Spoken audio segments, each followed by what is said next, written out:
Have you ever sang the song Auld Lang Syne? Helping out this year at the Wee World Cafe, I've learned that this is a song that's known around the world, although that might be due to British imperialism. It's a song that calls us to remember our friends.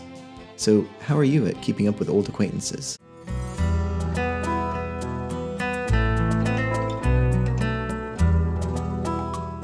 How globally do you think? The world seems like a rather small place these days with instant global communication and relatively easy travel. There's a balance to be struck between knowing what's going on around the world and being aware of what's happening in your own backyard. Even though the Apostle Paul lived a long time ago, he felt this, and we see how he dealt with it in Philippians 2, 19-30. Go ahead and pause the video and read these verses. There's a link to it in the video description below, so go ahead and pause and read Philippians 2, 19-30. So how did Paul manage his long-distance friendships? We've talked about how our relationship with God is both personal and public, and Paul has been a primary example of this. He served God with his whole heart, and he loved and cared for his fellow man.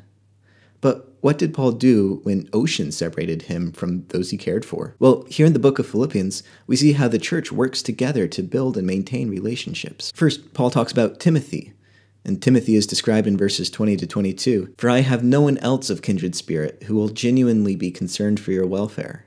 For they all seek after their own interests, not those of Christ Jesus. But you know of his proven worth, that he served with me in the furtherance of the gospel, like a child serving his father. This again is a testimony of Paul's love for the church in Philippi. He couldn't come himself because he was in prison, so he sends his closest companion, Timothy. And I think verse 21 is especially telling for us.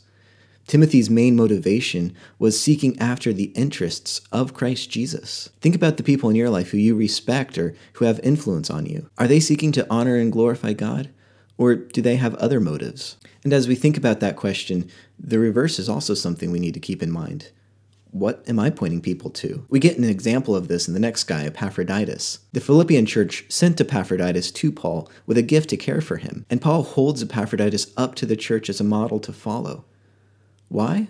Because he came close to death for the work of Christ, risking his life to complete what was deficient in your service to me. We again return to the idea that the gospel is something that we should be willing to risk our lives for. I think the big question from this detailed missionary log is why? Why would Paul send one of his closest companions to encourage some distant friends? Why would Epaphroditus risk his life to help Paul? Why do we need to know about people traveling around hundreds of years ago to encourage one another? You can probably guess the answer to this. It's the Sunday school answer, Jesus. But how does Jesus answer this question? Sprinkled throughout this description of the guys and their travels is references to the work of Christ. This is what we celebrate at Christmas and what the Christian life is all about. We see how God kept his promises and built a relationship with us by sending his Son. As we grow in our relationship with God, we need to be asking, how has the work of Christ affected my life?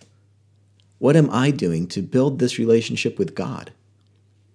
How has God gifted and equipped me to share this relationship?